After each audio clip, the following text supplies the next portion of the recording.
संत सुध न तन मन धन वारोंगी प्राण चरण कमल रज मानो आप मिले ईश संतों की महिमा कही आय पीपा तीरथ आय संतों की महिमा अपरम पार पूर्ण ब्रह्म मिले करता संतों की महिमा अगम अगाध नारद से उदरे प्रहलाद धरु बेटे नारद निर्बान अमरापुरी पर रचे भी संतों की महिमा अगम अगाध बूढ़ंत राखे ग्रह संतों की महिमा निश्चल थी द्रौपद सुता के बढ़ गए चीर संतों की महिमा अधिक सुमेर भिलनी के झूठे खाए बे रे संतों की महिमा निश्चल अंक बाल्मीक का बाजा संग संतों की महिमा अमन अमान देखो गण का चढ़ी मान संतों की महिमा पद गर गाप तरलोचन क परतिया आप पुंडरपुरी नामा परवान देवल फेर छवा अनकाशीपुरी कबीर कमाल गबी बाल ईरसाल दिया भंडारा जन रदा कनक जनेऊ पद पर का संतों की महिमा कहिए न जा पीपा कूज पड़े अवदास गरीब संतन को से 84 मिट गई सुख एवदास गरीब संतन को से 84 मिट गए। इति ग्रंथ साहिब सत कबीर साहिब तथा सतगुरु गरीबदास जी साहिब की दया से ग्रंथ साहिब संपूर्ण हुआ। द्रौपद सुता को दिन लीर द्रौपद सुता को दिन लीर जाके अंत बढ़ाए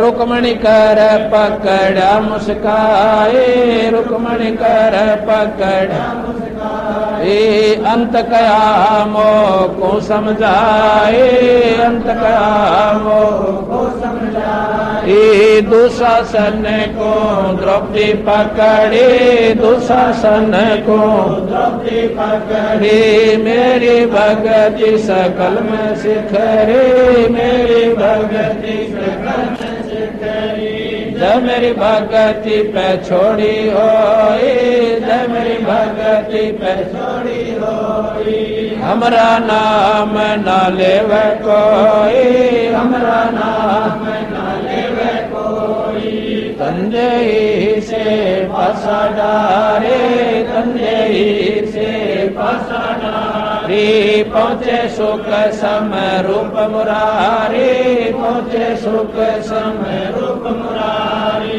खेचत खेचत खेच कसीसा खेचत खेचत खेच कसीसा सिर पर बैठे हैं जगदीशा सिर पर बैठे हैं जगदीशा शंखों चीर पीतम्बर जी ने शंखों चीर पीतम्बर जी ने द्रौपदी कारण साहेब कीने, द्रौपदी कारण साहेब कीने। शंखों चीर पीतंबर डारे, शंखों चीर पीतंबर डारे। दुशासन से योद्धा हारे, दुशासन से योद्धा हारे। द्रौपद सुता के चीर बढ़ाए, द्रौपद सुता के चीर बढ़ाए। शंख शंखों पार न पाए, शंख शंखों पार न पाए। नित बुन कपड़ा देते भाई, नित बुन कपड़ा देते भाई। जक 9 लख बलद आए, जक 9 लख बलद आए। अवगत के सो नाम कबीरा, अवगत के सो नाम कबीरा। ताते टूटे जम जंजीरा, ताते टूटे जम जंजीरा। अवगत के सो नाम कबीरा, अवगत के सो नाम कबीरा। ताते टूटे जम जंजीरा, ताते टूटे जम जंजीरा। अवगत के सो नाम कबीरा, अवगत के सो नाम कबीरा। ताते टूटे जम जंजीरा, ताते टूटे जम जंजीरा। पहली आरती हर दरबारे, प्राण उतारे। वादी पंच कर पूजा, देव निरंजन और दूजा। खंड खंड में आरती गाजे, सकल मणि हरि ज्योत विराजे।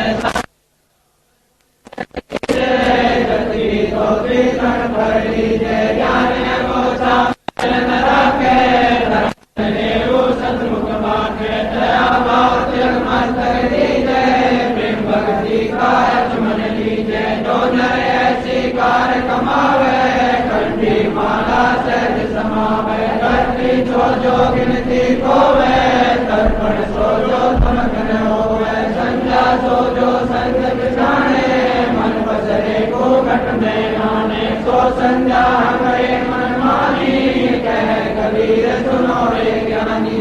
ऐसी आरती तिरमुन तारे, तेज पुंज जा प्राण उतारे। पाती पंच कोप कर पूजा, देव निरंजन और न दूजा।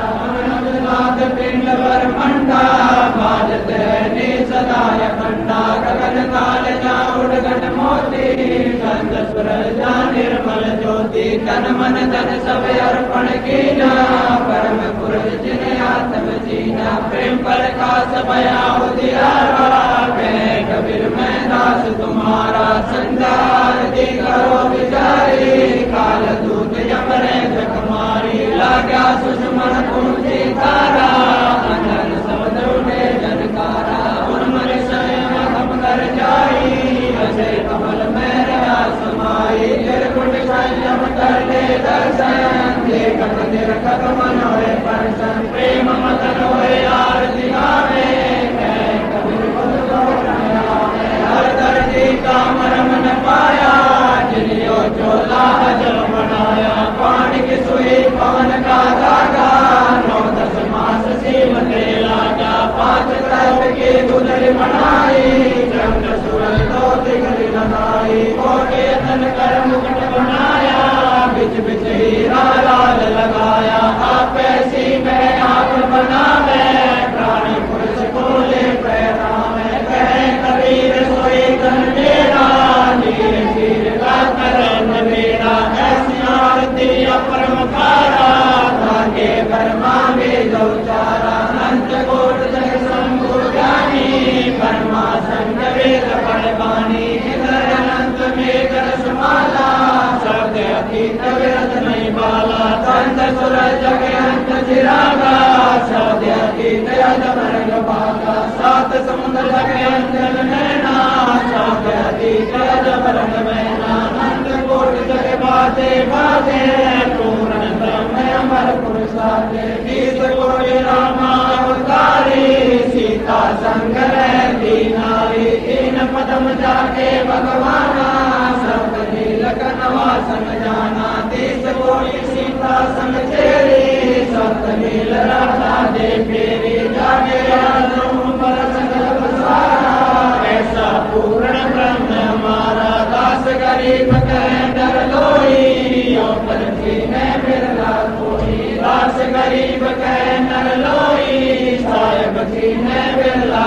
कोई सतवादी सब संगे अपने नाम आज की अरदास है सकल संत प्रणाम है गृह सतवादी सब संगे अपने नाम आज की अरदास है सकल संत प्रणाम है गुरु ज्ञान माने डोले बोले सतगुरु संग से जानी दास गरीब कबीर सतगुरु मिले आने स्थान हो गया छुड़ाने की नंगे की दयाल भक्ति कर दीजियो गाने जाने गुलाम अपना कर दीजियो गाने जाने गुलाम तुम्हारा है सही मेरे मन में भूख पानी का जाम गुलाम गुलाम गुलाम हूँ खड़ा रहूँ दरबार सुआटो सेवक तलबदार दर तुम्हारे को करी अवगुण अंत हमारे पड़ी मोहे चूकरी मैं घर का बांधे ज्यादा हर्द मेरी मानियो जन के बेटा से गरीब अपना करे जानियो मैं घर का बांधे ज्यादा हर्द मेरी मानियो जन के बेटा से गरीब अपना करे जानियो गरीब जल थल साक्षी एक है डूंगर डर दयाल दसों दिशा को दर्शन ना कहीं जोरा काल जय जय जय करुणामयी जय जय जय जगदीश जय जय जय तू जगत गुरु पूर्ण विश्व धीश गिरिवराग रूप रघुवीर है मोहन जा का नाम है मुरली मधुर बजाई गरीबदास बलिदान गिरिबांधी जाम गुलाम के सुनियो अर्ज आवाज यो पाजी चमड़ी दियो जब लग तुम्हारा राज पर लोगों के अंत है धरणी अंबर दौर है मैं दरबारी कर खड़ा भल तुम्हारी बोल समर्थ तुम जगदीश है सतगुरु साहिब सारे मैं शरणागत आईया तुम हो मुजारे गिर संतों की फुल माले वर्णों विचर माले मैं सबन का दास हूँ करो बंदगी दान वाद्य नाथे की आज की अरदास आमन जाना मेरी हो दीजो निश्चल वास सतगुरु के लक्षण को चाल विरंगम भी ने संकाधिक पड़े नहीं शंकर ब्रह्माती ने गिर तू जाओ पन आप की देते सुंदर साधे मुनियर से सब देखिया सतगुरु अगम गाद गिर सतगुरु पूर्ण ब्रह्म सतगुरु आप अलेख सतगुरु रमता राम है पूर्ण ब्रह्म कृपा निधान सुन के सो कर पावे गरीबदास मूर्ति में की रखियो बोल संभाले पंजा दस्त कबीरे का सिर पर लाखों हंस यमकी गर्दन पे नहीं उधर जाते हंस गिरवल पंख अनुरागे सुन मंडल रहती रे दास गरीब उदारिया सतगुरु मिले कबीर कहती ख्याल विशाल सतगुरु दिगंबर धीर भक्ति काया धरनाई अवगत सत कबीर नानक दादू अगम दादू तेरी राज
त्रिवेणी के तीर हैं। दास गरीब कबीर सतगुरु बंदियो छोड़ कबीर है। हरदम खोज रनोज हाजिर त्रिवेणी के तीर हैं। दास गरीब कबीर सतगुरु बंदियो छोड़ कबीर है।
धर्मी पुरुषों की जय। काशी धाम की जय। छुड़ानी धाम की जय। तेरे पाया गरीब ऐसा सतगुरु हम मिला। अलल पंख की चाहत काया माया ना वहाँ नहीं पिंड नागा। गरीब ऐसा सतगुरु हम मिला। उज्ज्वल हिरंबर आहादे बल का ज्ञान कमाने का गलत है। गरीब ऐसा सतगुरु हम मिला। सुन विदेशी आप रोम रोम प्रकाशे है दीना अजब। गरीब ऐसा सतगुरु हम मिला। मगन किए मस्ता प्याला प्याया प्रेम का गगन मंडल कर। गरीब ऐसा सतगुरु हम मिला। सहने और अंतर पर काशिया अजब सुनाए बे। गरीब ऐसा सतगुरु हम मिला। सुरत सिंधु की सहल बजर पोल पट खोल कर ले गया झिनी। गरीब ऐसा सतगुरु हम मिला। सुरत सिंधु के तीर सब संतन सिरताज हैं। सतगुरु अदल कबीर। गरीब ऐसा सतगुरु हम मिला। सुरत सिंधु के तीर सब संतन सिरताज हैं। सतगुरु अदल कबीर। अबरस गोरस का सुनो बयाना। खीर खांड साहिब मोहन भोग मानसी पूजा। मेवा मिसरी लड्डू जलेबी लाड कचौरी। खुरमे भोग तुम बोली दही बड़े नौकती परसा। पूरी मांडे आज अनादम दोवा दाल गिरी छुआरे। नमक नून और गर्त कहावे। दूध दही तो सब मन भावे। शक्कर गुड़ की होत पंजीरी। माहे जमान गल पी। जीरा हींग मिर्च हो लाला। जब यो कहिए अजब मसाला। छा छिकणिया चंता मैणी। गोरस पिया चरबन पापड़ बीन मसाले सारे। 3600 व्यंजन अधिका। शैत आमनी बो नौरंगे। बदरी बेर में तुत एता भोग भोगव कोई। एता भोग परमात्म कै चढ़े रसोई। परमात्म कै दास गरीब ये अनकी महिमा। दास गरीब ये तीन लोक में जाकर माँ, तीन लोक में जाकर माँ। दस गरीब ये अनकी महिमा, तीन लोक में जाकर माँ, में जाकर सत साहिब। ए बंदी छोड़ सतपुरुष स्वरूप कबीर साहब तथा उन्हीं के अवतार वही स्वरूप बंदी छोड़ गरीबदास जी महाराज, आपका भोग प्रसाद तैयार है। अपनी पवित्र रचना से इसी स्वीकार तथा पवित्र कीजिए भगवान। हे परवरदिगार, किसी सेवक द्वारा सेवा में कमी आई हो या पाठी द्वारा कोई पाठ्यक्रम अशुद्धि रही हो, हमें तुच्छ बुद्धि जीव जान के माफ करियो मालिक। हे दीनदयाल, आज आपने अपनी मेहर बख्श के, अपनी मौज बख्श के इस काठमंडी के अंदर अपनी प्यारी पुण्यात्माओं को वो लाभ दिया, वो अमृत बरसाया 5 दिन तक। और धन्य है ये मोदीराम ट्रस्ट जिसने हमें बंदी छोड़ की कथा परमात्मा का यहाँ पर सत्संग करने का अवसर दिया। ये समागम बड़े भाग से हुआ करते हैं। उस नगरी की पुण्यात्माओं के जो पुण्यक्रम जोर देते हैं, तब कहीं उस मोहल्ले में ऐसे समागम हुआ करते हैं। कहते हैं पुण्य पुंज मिल बिन मिलहीन संता, पुण्य पुंज, पुंज कहें समूह ढेर, पुण्य पुनों के समूह ढेर हुए बिना संत नहीं मिला करते। साधु दर्शन राम का, भाई मुख पर बसे सुहाग, और दर्श उन्हीं को होते हैं जिनके पूर्ण भाग है। कबीरा दर्शन साधु का, परमात्मा आवे याद। कितनी भी भूली हुई आत्मा सत्संग में आ जावे, एक बार ठेस जरूर पहुंचेगी आत्मा में कि हम कितने दिन के लिए संसार में आए थे और हमारा असली उद्देश्य क्या था। एक बार आत्मा झंझोड़ कर धर दी जाती है सत्संग की वाणी द्वारा, परमात्मा की कथा द्वारा। कबीरा दर्शन संत का, साधु का, जो साहेब आवे याद और लेखे में वाहे गड़ी और बाकी के दिन बाद। अब हम संत किसे मानते हैं, हमारे दिन मन में एक ऐसी प्रक्रिया घुसी हुई है, जैसे हम पढ़ते थे ना स्कूल में, उसमें लिखा होता था री का ऋषि। ऋषि की क्या वेशभूषा थी कि एक लंगोट सा धोती सी बांध रखी और दाढ़ी बढ़ा रखी, ऊपर जटा की नो ऐसे करके लपेटा सा ला रखा, गल में माला, आंखें बंद करे, आसन पर बैठा। तो हमारे हृदय में ऐसा घर कर गया कि संत ऋषि तो ऐसे ही होते हैं। अब वो भी साधक हैं, परमात्मा की शक्ति का प्रतीक वेशभूषा नहीं होता। वस्त्र के पहन लेने से, लाल पीले कर लेने से परमात्मा नहीं मिलता केवल। और कोई बुराई नहीं बताई संतों ने। मान ले आपने विधि कोई वस्त्र भिन्न भी कर लिए और उसमें सत उपासना आपकी साधना ठीक चल रही है तो भी ठीक है। अगर आप ढोंग पाखंड करके दुनिया को गुमराह कर रहे हो, सतनाम आपको प्राप्त नहीं है, स्वयं भी नरक में और अपने अनुयायियों को भी सीधे ले जाओगे। दूसरा, हमने सोचा कि संत वो होते हैं जिन्होंने राख रमा रखी है, एक लंगोट बांध रखा हो सिर्फ और एक चिमटा ले रखा हो, और या नहाता धोता कति ना हो बढ़िया, क्योंकि सर्ड फड़ रहा बिलाई सर्वंगी महात्मा है। इस प्रकार हमारी बुद्धि का विवेचन यहीं तक सीमित रहा। एक समय की बात है, एक पंजाब का रहने वाला एक बहुत बड़ा जमींदार, उसका नाम राम राय था। ये सिंह तो बाद में लगन लगे हैं, उसका नाम राम राय था। पहले वो सब हिंदू थे और 10वें गुरु गोविंद सिंह जी ने उस समय आवश्यकता के अनुसार तगाजे को देखकर एक न्यारी पहचान बताई थी कि मेरे लड़ाकू सैनिक की न्यारी पहचान होनी चाहिए, क्योंकि उसमें उन्होंने संघर्ष बहुत करना पड़ा था, अपने बच्चों तक को भी, और द्वार में चढ़वा दिया। पर आखिर में ये नहीं कहा कि हम हार मान जाएंगे, उसमें देश गुलाम था। जो संघर्ष के लिए उन्होंने एक नारी पहचान बनाई थी, उनका नाम उन्हें सिंह रखा था। सिंह जो मरण से ना डरे, लेकिन उस समय उसका नाम राय होता था। उसके बाद से सिंह लाना शुरू किया। तो राम राय जी ने एक दिन ये वाणी सुनी गरीबदास महाराज की। उनका एक शिष्य गरीबदास जी का, उनके गांव वासियर गांव जो लुधियाना के पास है, वासियर गांव के गोरे यानी बनी में बैठ के सुबह कुएं पर नहा के और ब्रह्म वेदी का जाप कर रहा था। एक अंग है ब्रह्म वेदी जो सुबह हम पाठ करते हैं, उसमें सारी महिमा गा रखी है, तीनों भगवानों की भी और साथ में सतलोक की भी। इतनी प्यारी वाणी है वो।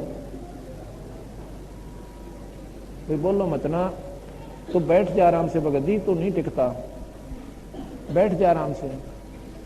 तो कहते हैं जब उन्होंने सुना, और वो लोग वाणी के बड़े मर्मज्ञ हैं, परमात्मा पर बहुत आसरा रखते हैं वो लोग। उसने जब सुबह सुबह इतनी प्यारी वाणी और ब्रह्म मुहूर्त में, और एकदम उसकी तरफ खिंचा चला गया, जाके उनके पास बैठ गया। जब उन्होंने अपना पाठ कर लिया उस संत भक्त ने, तो पूछा कि महापुरुषों ये किसकी वाणी है, कादी वाणी है? वो कहने लगा मेरे गुरुदेव गरीबदास महाराज की है। कि बहुत ही आकर्षक है वाणी है, ये तो मेरा एकदम दिल खींच लिया इसने, ये तो कोई पूर्ण पुरुष की वाणी है। क्योंकि जितनी आत्मा निर्मल होती है परमात्मा उसको जल्दी कैच करता है। वो कहने लगा ये महापुरुष अभी भी शरीर में हैं या शरीर छोड़ गए? कि अभी भी हैं, और सारी उनकी 30-40 उम्र की उम्र है, 30-35 साल की आयु है, 40 साल की। उन्होंने सारा पता नोट करवा लिया छुडानी गांव का, छुडानी गांव में बताया, पूरा पता नोट कर लिया। रोहतक जिले में छुडानी गांव बहादुरगढ़ से पैदल जाना पड़ता है। उसमें आज से 250 वर्ष पहले पुरानी बात है। तो उसने सोचा कि ऐसे महापुरुष के दर्शन करने चाहिए, ये तो बड़े भाग से मिलते हैं इस समय में ऐसे महापुरुष। तो वो राम राय वहां से चल पड़ता है। कहीं गाड़ी से आया, आगे पैदल चलते थे। बहादुरगढ़ से दुल्हेड़ा उतरे, जज्जर, बहादुरगढ़ से जज्जर रोड के ऊपर दुल्हेड़ा, यानी दुल्हेड़ा तो खराब सड़क बनी है, वहीं से पैदल चला। और वो सुबह सुबह यानी 10 बजे के आसपास छुडानी गांव में पहुंच जाता है। वहां से पूछा किसी से कि भाई गरीबदास महाराज कहाँ रहते हैं? और गांव वाले गरीबदास नहीं कहा करते, उनको गरीबू कहा करते, बावड़िया कहा करते थे उस परमात्मा को। क्योंकि जौहरी बिना लाल की परख कोई कर नहीं सकता। क्योंकि गरीबदास महाराज धोती कुर्ते में, जैसे अपना हरियाणा का पहनाव है, और सिर पर साफा रखा करते थे। सारी उम्र इस वेशभूषा में रहे। उन्हें लाल पीले काले कोई वस्त्र नहीं भिन्न करे। क्योंकि परमात्मा की शक्ति जिस हंस आत्मा में, ये चोला बहुत है। ये जो शरीर है ये चोला हमें बदल कर दिया परमात्मा ने। ये ड्रेस दे रखी है परमात्मा के पाने की, दूसरा चोला कुत्ते गधे के बतेरे बदले हमने। इस चोले में कोई परिवर्तन करने की आवश्यकता नहीं है। ये शरीर ढांकने ताई, अपने गुप्तांगों को छपाने ताई, या सर्दी गर्मी से बचने के लिए शरीर को वस्त्र की आवश्यकता पड़ती है। तो उसने पूछा किसी से, वो कहने लगा भाई कौन? कि गरीबदास महाराज। गरीबदास कौन महाराज भाई? गांव वाले मजाक करते थे। एक बोला रहा वो बौड़िया ने कहे ना, वो बाणजा नहीं अपने गांव का। अच्छा अच्छा भाई, वो खेत में गया, इधर जा रहे हैं बता। उसने सोचा महापुरुष से मिलना, मैंने उनके डेरे से के लेना है। उन्हें ना बेरा था, वो घर में रहे, गृहस्थी है, बाल बच्चेदार भी हैं। और मन मन कल्पना थी महात्मा पाओगे, दाढ़ी बड़ी पाओगी, सिर पर जटा होगी, और या फिर कान पड़वा रखे होंगे, चिमटा ले रहे होंगे। अपने मन की कल्पना जैसी हमारी धारणा होती है वो चल दिया जी। रास्ते में गरीबदास जी सिर पे बरोटा, पशुओं का चारा और लिए आने लग रहे। कहने लगे भाई मैंने गरीबदास महाराज से मिलना है, और कहते हैं इधर उनके खेत, वहां पर गए हुए किसी के खेत में। महाराज जी ने सोचा ये तो भाई दूर से आया हुआ प्राणी है, बेरा था वो जानी जान थे। कहने लगे भैया ऐसे करे, मेरे साथ आ जा, आओ मैं मिलाऊंगा तुम्हारे को। अगर नहीं खेतों में बताते गए। कहने लगे मेरे साथ आ जाओ। उन्होंने सोचा कि अगर मैं ये कह दूंगा ना कि कि मैं गरीबदास हूं, तो मेरी एक बात नहीं सुना ये व्यक्ति, और अभी चलता हो लेगा वापिस। क्योंकि इसके मन में जो कल्पना संतों की वो गलत धारणा भरी पड़ी है। घर ले आए। अब जब महाराज जी आए, क्योंकि बाहर के भक्तजन आए हुए थे, उन्होंने दंडोत प्रणाम किया गरीबदास जियों को, और उधर से वो राम राय बैठ गया। कहने लगे, रे गरीबदास महाराज जी कौन से हैं? कि ये तो महाराज जी जो तेरे साथ आए हैं, तुम जानता नहीं इसको इनको? उन्होंने अपने माथे बात हमारा इतना बोला, 400 किलोमीटर चलकर यो महात्मा पाया, धोती कुर्ता इसने के कुछ भी कौन इसके पास। अपने मन में इतना विक्षेप अक्षुभ हो गया कि मैं भी कतिये बावड़ी पूछूं। किसी ने कह दिया महात्मा हमारे तार में 400 कोस दोनों किलोमीटर धक्के खाना गया, और खोदा पाड़ने के लिए चुईया हुआ भी मरी हुई। यानी अपनी धारणा से एक धोती कुर्ते वाले ने, और कौन महात्मा माने? जो हमारी जो दुर्बुद्धि हमारे अंदर भरी पड़ी है अज्ञानता के कारण। वो जान थे, जो वहां पर 5-4 भगत थे, किसी को कह दिया भाई मेरा पानी लाइए, स्नान करूंगा, स्नान करने लगे, और सब भक्तों को इधर उधर काम बता के वहां से अकेला राम राय रख लिया। स्नान करा महाराज जी ने जल्दी सी, और स्नान करके धोती बांधने लग गए। धोती की गांठ जो अड़बंद होता है, एक और न्यारी कपड़ा बांधते हैं अपनी तागड़ी के स्थान पे। लगा राम राय, अब उसने राम नाम भी ना बताया था, बंदी छोड़ने उसका नाम ले दिया। आधा फ्यूज तो वही हो गया वो। अगवाई सह तो कुछ न कुछ सकती। फिर कहने लगा राम राय मेरी उंगली का चोट लगी, मैं रेट पे काम कर रहा था, और मेरा गांठ नहीं लागती धोती की, या गांठ लाइए वीरा। गांठ कैसे लाते हैं? अड़बंद के चारों तरफ शरीर का घुमा के और ऐसे गांठ लाते हैं। उसने पकड़ के खींचा हुआ गांठ शरीर में का निकल कर धोती, और धोती का गांठ लाएगी। उसने सोची कहीं तेरा धोखा ना लग गया हो। एक बार फेर करी, तीसरी बार जब वो करने लगा राम राय, तो कहने लगे बंदी छोड़ भगत जी, मदद तेरे तभी, क्योंकि वो भी जमींदार बड़े थे राम राय, और गरीबदास जी भी 2500 बीघा के जमींदार थे। कहने लगे राम राय मदद तेरे जैसा जमींदार हूं भाई, धोती बांध देने। इतना कंधे वो तो चरना में पड़ गया। कहने लगे महाराज जी हम तो जमा दुर्बुद्धि जीव हैं, मुझे नहीं मालूम था परम शक्ति है, क्योंकि हम इस चमत्कार ने ज्यादा पसंद करें। ने बोला ये बताऊंगा तेरे को मैं क्या हूं। इसके अंदर 1.25 घंटे की वार्ता, यानी झुमकरा के अंग रूप में, झुमकरा नाम दे दिया बंदी छोड़ने उसका, क्योंकि उसका मन झूम रहा था, उल्टी सुल्टी कल्पना ले रहा था, तो उसके नाम पर झुमकरा नाम करके और 1.25 घंटे का इसके ऊपर उसको महाराज ने समझाया। कहने लगे महाराज जी, राम राय बोला हमने नहीं मालूम था, आप परम शक्ति हो, आप अनंत कोट ब्रह्मांड के भगवान हो। थोड़ी सी देर में क्यों विष्णु उपासक थे, बंदी छोड़ में विष्णु जी का रूप धारण कर लिया। होए होए होए, फिर तो रगड़ा नाक उड़ा को आणता ही महाराज जी हमने मेरा था। पर पूर्ण परमात्मा में सर्वशक्ति होती है। प्रधानमंत्री मुख्यमंत्री की शक्ति भी रखता है, प्रधानमंत्री डीसी की भी रखता है, मंत्री की भी रखता है।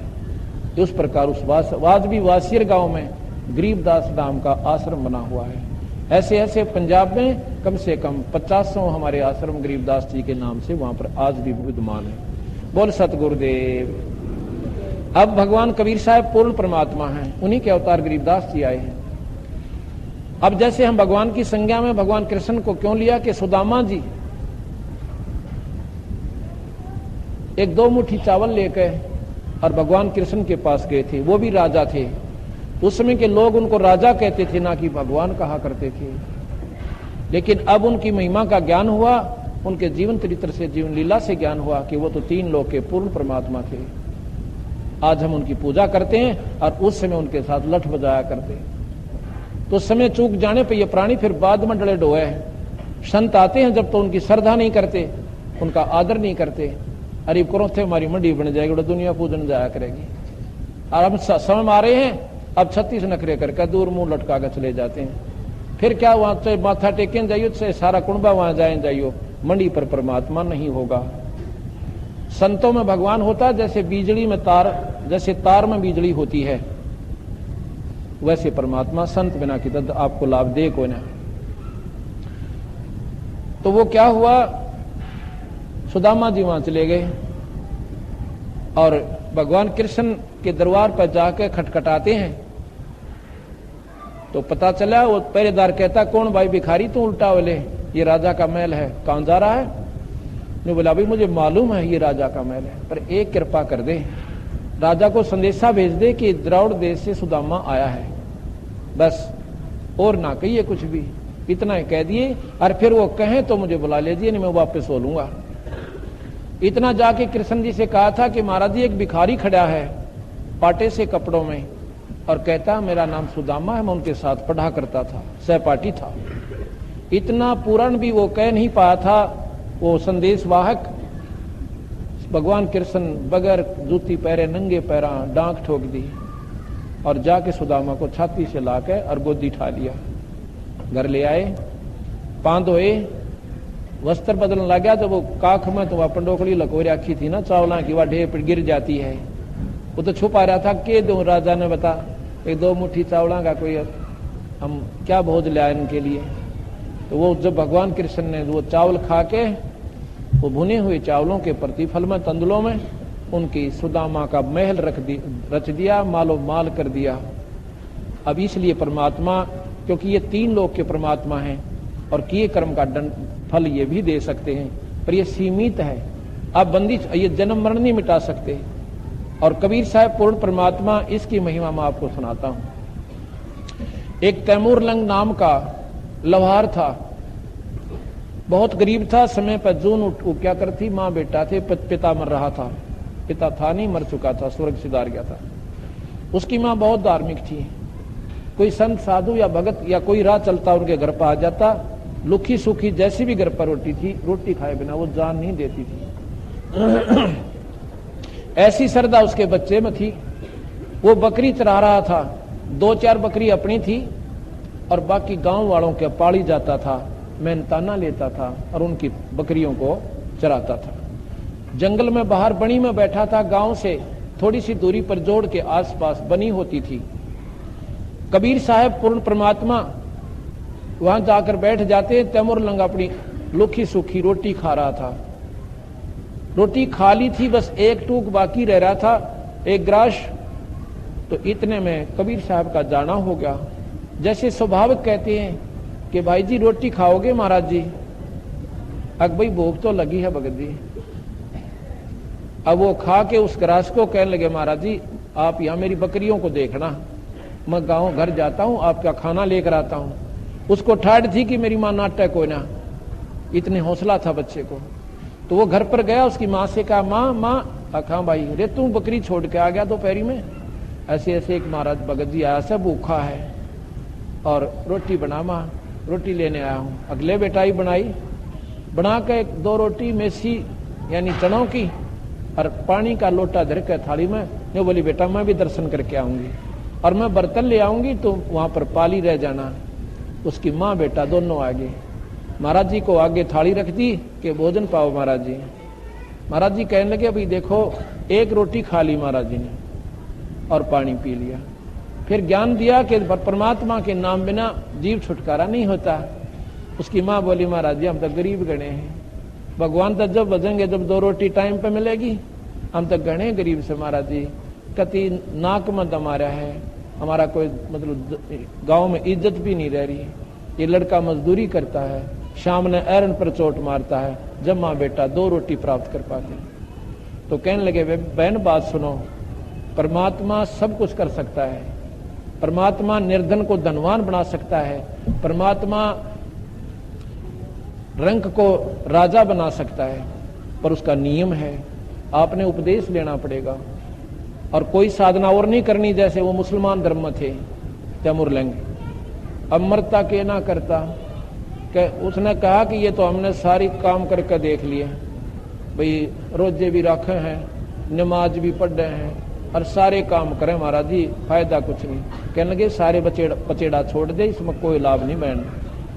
कहने लगे उपदेश लो तुम, मंत्र दूंगा मैं एक, वो नाम दे दिया और खड़े होकर महाराज जी ने उस लड़के के उसके छोरे के और ऐसे 7 मुक्के ने दड़ मारे ठोकी, ऐसे मुक्के मारा करनो गदा गद थोथी, ऐसे थोथी वो करके ऐसे 7 मारे और फिर लात मारी और फिर वो सांकड़ थी ना बेल बांध बकरी बांधन की बेल, और कई हुआ मारी। उसकी मानस होती है महात्मा कोई पागल दिखा, इसके दिमाग में खराबी है। कहने लगे महाराज जी लड़के ने कोई गलती कर दी थी, अकमाई तेरे बेटे ताई 7 पीढ़ी का राज दे दिया। वहां सक जमाए बावड़ा महात्मा यो कहते दिमाग में खराबी है इनका, भूखे मरण लग रहे समय पर रोटी नहीं, 7 पीढ़ी का राज। इतना उसके मन में विक्षेप आया ही था कि ये तो मन बावड़ा लाग गए। महाराज जी अंतर ध्यान हो गए, दिखाइए ना दिए। ओए होए दोनों माँ बेटा बहुत रोए। हे महाराज जी माता जी फरिश्ता थे तो ये भगवान के अल्लाह के फरिश्ता आए थे। ओए होए हम तो बहुत चूक गए। कहने के बेटा अब क्या बने, शाम को घर चले गए। अगले दिन उसके लड़के ने स्वप्न में वही बंदी छोड़ कबीर साहब उसी रूप में दिखाई देते हैं। कहते हैं तिमुरलंग। हाँ उससे पहले वो क्या करता है कि एक एहरन लुहार के घर पे ऐसे चोट मारता है गणकी, और उसके बदले में कुछ दाने दे देता है, उसको अन्न दे देता है। जिस दिन वो चोट लगा रहा था पहले दिन एहरन के साथ से इतनी चींटियां निकली कि सारा एहरन आसपास काला हो गया। वो जमीन उसका एक विशेष दृष्टि उसका आकर्षण का कारण बन गया कि इस छोटे से बिल में और इतनी कीड़ी, हे अल्लाह हे खुदा तेरी महिमा तू ही जाने। मतलब एक विशेष उसके मन में वो जच गई बात कि इतनी कीड़ी और उस बिल में। तो सपने में वही महाराज कहते हैं बंदी छोड़ कि तिमुरलंग कि तूने जो चींटी देखी थी ना एरन के पास में, वहां पर बहुत खजाना दबा हुआ है, और उस एरन के स्थान को तुम मोल ले ले। सपने में जैसे सामने बैठे हुए ऐसे बात होती है। वो कहने लगे महाराज जी मोल क्यों कर लेना, हमारे पास तो रोटी भी खाने को नहीं है। वो देवे को ना उन्हें मालूम है कि इसके पास तो 6 साल भी पैसे ना हो देने के। कबीर साहब कहने लगे ये मेरा काम से भाई, तू जा और उससे प्रार्थना कर। उससे पहले बंदी छोड़ने उस एरन नाले के मन में ऐसी भावना भर दी कि इस एरन ने कोई ले लेना, चाहे मेरी 2 साल में पैसे दे दे, मैं बाहर बना लूं, थोड़ी जगह रहेगी। अब परमात्मा जब करता है ना दोनों लवत है, दोनों तरफ खेल खेलता है वो, जिस पर राजी हो जा। तो जी वहां गया तिमुरलंग ने प्रार्थना, और सुबह उठ कर अपनी माँ को बताया स्वपन कि माँ जी ऐसे ऐसे महाराज जी दिखे थे। और न्यो बोली भाई दिखे थे मन ने भी, पर न्यो ना बेरा वह कह के रहे थे, मेरी समझ में फर्क रह गया। बेटा देख ले टोक के, अगर उसने दे दिया आपको एरन तो समझो खजाना भी है। उसने जाते ही प्रार्थना करी। वो कहने लगा भाई दे तो दूंगा पर पैसे कब देगा। ओ बोला जी दे दूंगा पैसे तेरे जरूर, ना तेरी मजदूरी कर रहा हूं, तेरे पूरे कर दूंगा, मैं अन्न लेना बंद कर दूंगा। नहीं फिर भी तो बता, 6 महीने में दे दूंगा। बैठ जाओ 6 महीने में दे दूंगा, पक्की बात है? पक्की बात। लगा अंगूठा लगा लिया। माँ बेटा ने जोड़ से डले ले आके और इतनी ऊंची उनकी चारों तरफ बाढ़ करके झोपड़ी घेर ली। और फिर साथ में ये कहा था थोड़ा थोड़ा प्रयोग करना, कदे एकदम सारे निकाल ले तेरे को कोई पकड़ ले। सबसे पहले खजाना खोजा, वो जगह खोदी तो एक मटका छोटा सा वो हीरे जवाहरात मोहर असरफियों से भरा हुआ पाया। वो उठा तो नीचे और भी गणे थे, न्यों की न्यों माटी दे दी। थोड़े से निकाल लिए, बकरी लिया, वो बकरी बेच दी। उसके बाद क्या किया, घोड़े ले आया, घोड़े बेच दिए। ऐसा बहाना दिखा दिया कि व्यापार ने इसका बहुत ज्यादा पहुंचा पकड़ लिया, बहुत ज्यादा लाभ हो गया। 1 साल में वो बहुत ही मालो माल हो गया। कर तो दिया था मालिक ने। अब उसके मन में बचपन में ये धारणा थी, है भगवान जय मैं राजा बन जा और इस नवाब ने गढ़ूं सबसे पहले। कौन से नवाब ने? जो उसकी नगरी के ऊपर राज करता था। क्यों? क्योंकि उसकी आंखें आंगा जब वो पाली था, एक लड़की, जवान लड़की उसी गांव की पानी लेकर आ रही थी, और उसके नवाब के अनुचरों ने उस नवाब की खातिर उस जवान लड़की को जबरदस्ती उठाया था और भाग के उसने भी कहा था, और वो मारपीट भी करी थी उसने उनके अनुचरों के साथ कि तुम्हारी बहन को क्यों ले जा रहे हो। लेकिन वो उसको अच्छी तरह तोड़ के बुरी तरह पीट के उसको तिमुरलंग ने वहीं डाल गए थे और उस जवान लड़की को राजा के पास ले गए। और इस प्रकार उस दिन से उसके मन में ये भावना थी कि ऐसे दुष्ट राजा को इसी सजा दूंगे भगवान, एक बार मन तू राजा बना दे। पर मन में वह रह गया, उठे थी डट जाती कौन राजा बनावे। ऐसे ऐसे जुल्म उस नवाब ने बहुत कर रखे थे। अब उसके मन में ये होगी कि इस राजा बदला लो अपनी बहन का, जो हमारे गांव की लड़की के साथ ऐसा जुल्म किया उसने क्या किया जी, लोहार था, अपनी तलवार बनाई, सैकड़ों और डाल बनाई और गांव के जवान जवान बच्चों को ले गया एक तरफ। कहने लगा भैया तुम्हारे को महीने में 1 रुपया दिया करूंगा, और जो राजा है ना, राजा जो उसने हमारी बहन के साथ ऐसा जुल्म किया था, और भाई उसका बदला लेंगे। वो बालक भी सारे राजी हो गए, ठीक से भाई हम तेरे साथ चाहे नाट देनी पड़ जाओ। जो बोला चलो जंगल में, रात्रि के समय जंगल में ले जावे, उनको तलवार चलाना सिखावे, ढाल चलाना सिखावे, उनको कती तैयार कर लिया और घोड़े ले लिए, वहीं पर घुड़साल बना दी जंगल में, और 5-7 बच्चे वहीं पर, तुम भाई अपना यहाँ पर रहो और इनकी सेवा करो। गांव में भी आते जाते रहो, कई घर वाले नाराज ना हो जा। फिर उन्होंने कहा कि अपने रिश्तेदारों को लाओ बुला के। जवान जवान बच्चे पहले भूख नहीं मरा करती थी, पानी बरस जाता था, रोटी हो जाती, दाना होता नहीं तो भूखे रहते थे।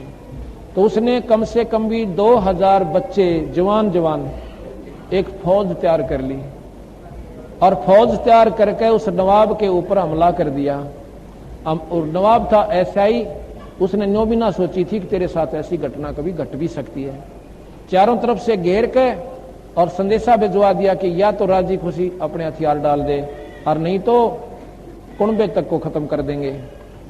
उसने देखा, एक ऊपर चढ़ के मंत्री ने देखा कि महाराज जी अपने बस की कोना, या तो इतनी सेना लेकर आगे हैं कि बात बिगड़ जाएगी, आप सरेंडर कर दो। उन्हें हथियार डाल दिए, जाकर के राजा को पकड़ के और सभी सैनिकों को हथियार छीन लिए सभी के, और सारी सेना ने अपना कंट्रोल कर लिया और उनको वहां से निकाल दिया। कहने लगा मारते नहीं तेरे को, लेकिन यही सजा देते हैं कि अपना अलग से एक मकान में रहे, एक आम नागरिक की तरह। बोल गया पीछे तो। उसने कहा कि तुम यहां आम नागरिक की तरह रहोगे, हम तेरे जैसे नीच नहीं कि तुम्हें खत्म कर दें। तो उनको थोड़ी बहुत अपना तनखा वनखा बांध दी और वो रहने लगे। उसके बाद उसने पड़ोसी नवाब के ऊपर हमला कर दिया कि वह सेना भी साथ होगी, वो खजाना साथ होगा। ऐसे करते करते तैमूरलंग हिंदुस्तान का बादशाह बन गया। ये सबको मालूम है, इतिहास में भी पढ़ा करते। तैमूरलंग के बाद औरंगजेब तक 7 पीढ़ी ने लगातार तैमूरलंग की ने हिंदुस्तान पर राज किया। औरंगजेब के बाद ये उनका शासन टुकड़ों में बच गया था। जैसे महाराज ने कहा था कि 7 पीढ़ी का राज दे दिया, और 7 पीढ़ी के बाद तेरे वंश का राज्य टुकड़ों में बंट जाएगा, छोटे छोटे राज्य हो जाएंगे। बोल सतगुरुदेव की। बंदी छोड़ कबीर साहिब, सत साहिब। धन धन सत गुरु सत कबीर, भगत के पेड़ मिटाने वा। धन धन सत गुरु सत कबीर, भगत अरे भगत की पीड़ मिटाने वाले, भगत पीड़ मिटाने वाले। गुरु सत कबीर, भगत की रहे नल नील जतन करे आर, तब सतगुरु से करी पुकार। रहे नल नील जतन करे आर, तब सतगुरु से करी पुकार। जा सत रेखा लिखी अपार, सिंधु पैसला तेराने वा। जा सत रेखा लिखी अपार, सिंधु पैसला तेराने। अरे धन धन सत गुरु सत कबीर, भगत के पेड़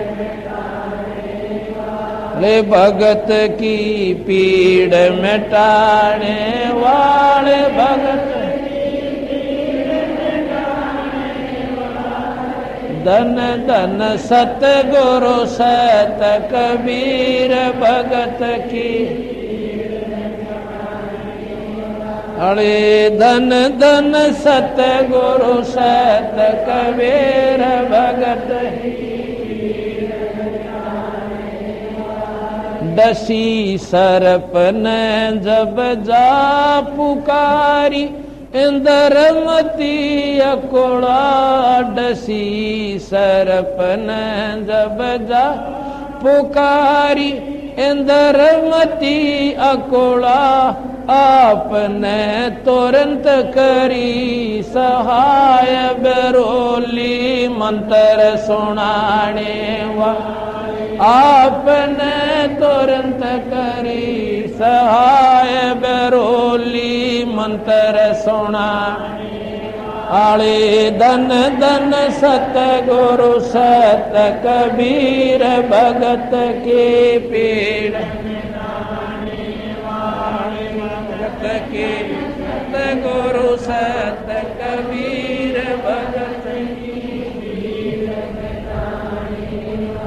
हे भगत की पीड़ मिटाने वाले भगत की पीड़ वाले धन धन सतगुरु सत कबीर भगत की पीड़ मिटाने वाले दामोदर सेठ के होम थे अकाज अर्ज करी डूबता देख जा दामोदर सेठ का होते अकाज अर्ज डूबता देख जाज लाज मेरी रखियो गरीब नवा समुद्र से पार लंघाने वा लाज मेरी रखियो गरीब नवाज समुद्र पार लंघाने वाले धन धन सतगुरु सत कबीर भगत वाले धन धन सतगुरु सत कबीर भगत कह कर जोड़ दीन धर्मदास दरस दे पूर्ण जो आस कह कर जोड़ दीन धर्मदास दरस दे पूर्ण करियो आस मेट दो जन्म मरण की तरास सत्य पद प्राप्त कराने वा मेट दो जन्म मरण की तरास सत्य पद प्राप्त कराने वाले धन धन सतगुरु सत कबीर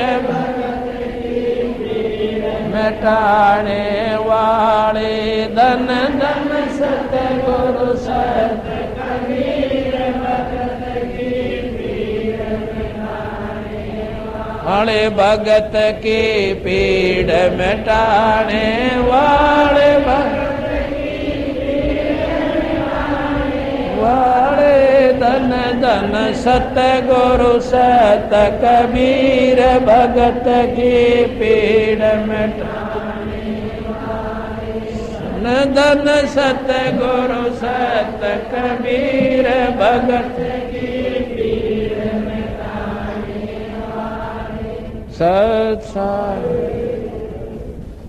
अब इसमें आपने सुना कि धन धन सतगुरु सत कबीर भगत की पीड़ मिटाने वाले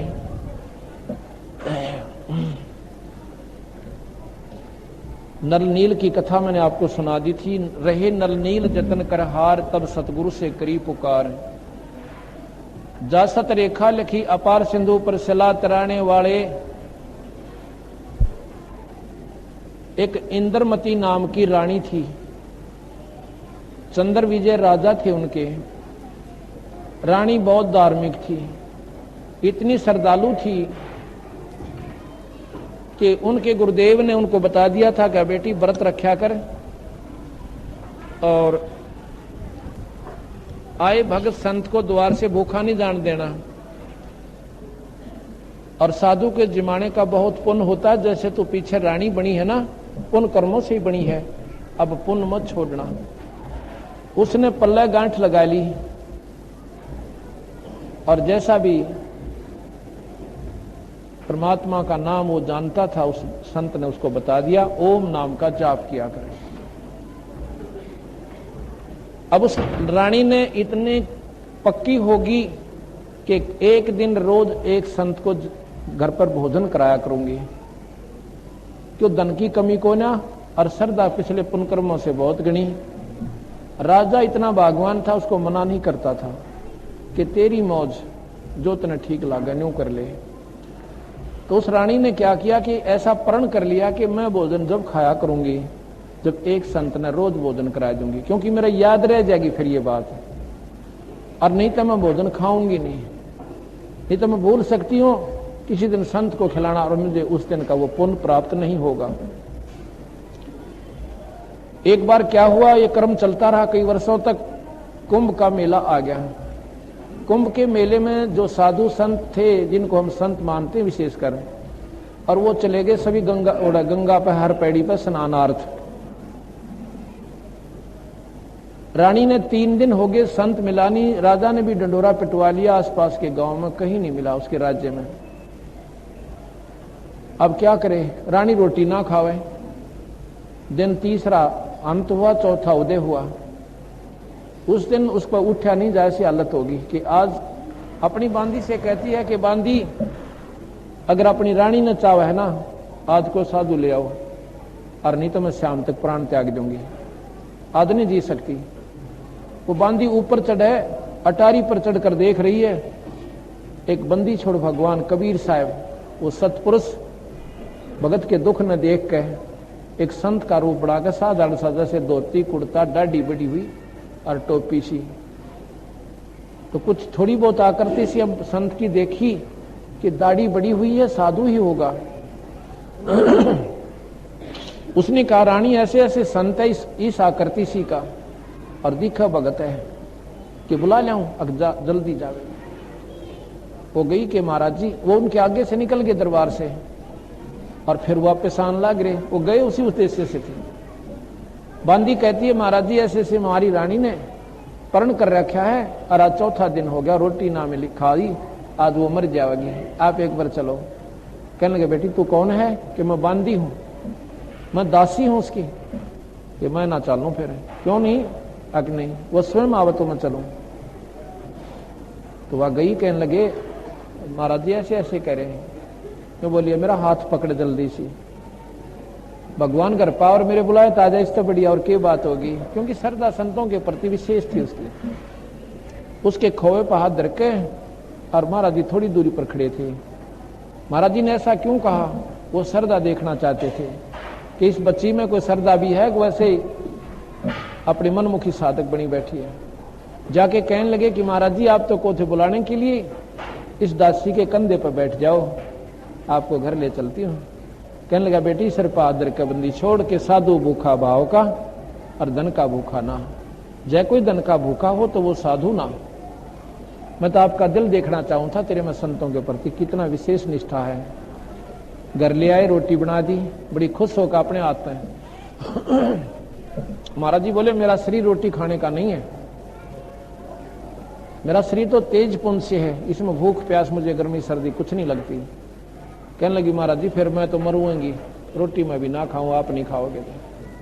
अब समर्थ वही होते हैं जो चाहे सो कर दे। कहने लगे, ला बेटी रोटी खाता हूं। रोटी खा ली। भोजन खाने के बाद वो रानी ने भी रोटी खा ली, व्रत खोल लिया अपना। कबीर साहब कहने लगे, बेटी ये आपको किसने मार्गदर्शन किया? इतना कठिन साधना और शरीर को इतनी यातना देकर कभी परमात्मा पाया जाता है? अगदी ऐसे ऐसे मेरे गुरुदेव ने बता रखा है। इस साधना से कहां जाएगी कि मैं रानी बनूंगी?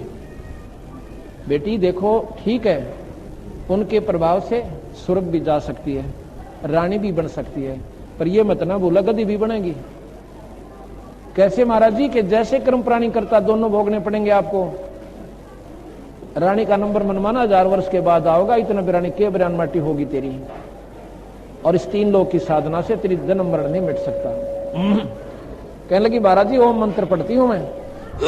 ओम मंत्र आपको स्वर्ग तक की उपलब्धि करवा सकता है और 21 ब्रह्मांड का सबसे उत्तम मंत्र है ये। लेकिन बेटी ये काल नहीं रोक सकता और तेरे जन्म मरण को नहीं मिटा सकता।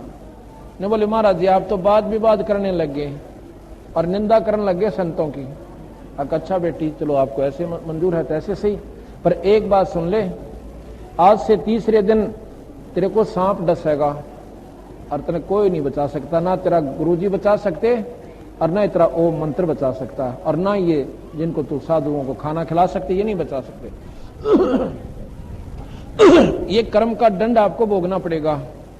स्वयं भगवान राम ने अपना कर्म का दंड भोगना पड़ा। द्वापर त्रेता में बाली मारा था सुग्रीव का भाई, और द्वापर में आकर स्वयं उसी के तीर से वो पारदी बन गया था और स्वयं अपना प्राण त्यागने पड़े। जब उन्होंने कर्म दंड नहीं उनका कटा तो तेरा कैसे कट सकता बेटी। अब ये याद तो उनको थी कि भगवान कृष्ण जो है शरीर त्याग कर जा चुका था। तो और जब मरने का नंबर आया ना कि परसों तेरा काल है, गिग्गी बंदगी उसकी, कहने लगी महाराज जी मैं बच सकती हूँ। कहाँ बच सकती है, मेरा नाम लेना पड़ेगा। कि महाराज जी न्यू कहते हैं गुरु नहीं बदलिया करते। न्यू बोले बेटी एक डॉक्टर की दवाई ना लागे ना, 100 बदलने चाहिए। दत्तात्रेय ने 24 बदले थे, 25 में से छुटकारा हुआ उसका।